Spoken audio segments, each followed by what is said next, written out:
Hello बच्चों, यहां लिखा है horizontal force F is applied at the top of equilateral triangular block having mass m. The minimum coefficient of friction required to topple the block before translational. Clear? तो सुनो इधर, अगर हमें इसका ट्रांसलेशनल मोशन नहीं कराना है तो जो F होना चाहिए मैक्सिमम से मैक्सिमम हो सकता है F इज मैक्सिमम के बराबर.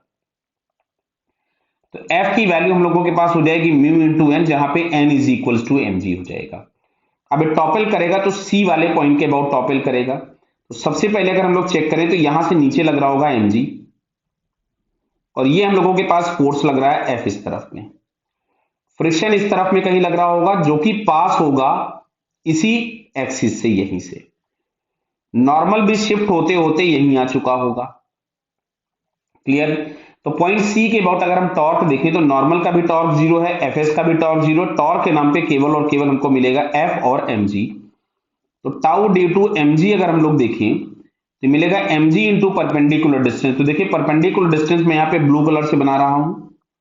तो सी एक्सिस से जो परपेंडिकुलर डिस्टेंस होगा दैट इज a/2. क्लियर?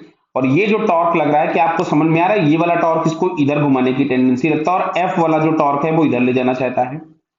तो टाउ ड्यू टू एफ अगर हम लोग देखेंगे तो यहां से लिखोगे एफ इंटू परपेंडिकुलर डिस्टेंस. तो अच्छा, एफ पे जो रोटेशन एक्सिस है ये एफ का लाइन है. बोलिए, ये फोर्स की जो लाइन है, लाइन ऑफ एक्शन ये है.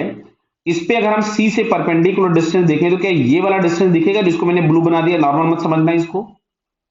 ये डिस्टेंस क्या इस वाली डिस्टेंस के बराबर होगा? क्लियर? तो ये जो डिस्टेंस हम लोगों के पास आती है, हम सभी लोगों को पता है, इसको हम लिख सकते थे a cos 30 मतलब a√3/2. तो अब ये दोनों टॉर्क हम जस्ट बराबर कर देते हैं. तो F into a√3/2 is equals to M G into a/2. तो a से a चला गया, 2 से 2 कैंसिल हो गया. F की मैक्सिमम वैल्यू हो सकती थी म्यू एम जी, क्योंकि तुमसे बोला है कि ट्रांसलेशनल के पहले टॉपलिंग होनी है. क्लियर है? तो ये हमारे पास हो गया mu M G √3 is equals to m into G. तो mg से mg कैंसिल हो गया, मतलब म्यू इज इक्वल्स टू आ रहा है 1/√3. मतलब मिनिमम वैल्यू ऑफ म्यू जो होना चाहिए दैट शुड बी 1/√3. 1/√3 से ज्यादा अगर होगा तो टॉपलिंग हो जाएगी, स्लाइडिंग नहीं होगी. क्लियर? सो फिलहाल यहाँ पे हम लोगों को जो ऑप्शन दिख रहा है तो थर्ड वाला दिख रहा है. So it's third answer is correct. Clear बेटा? Okay, all the best.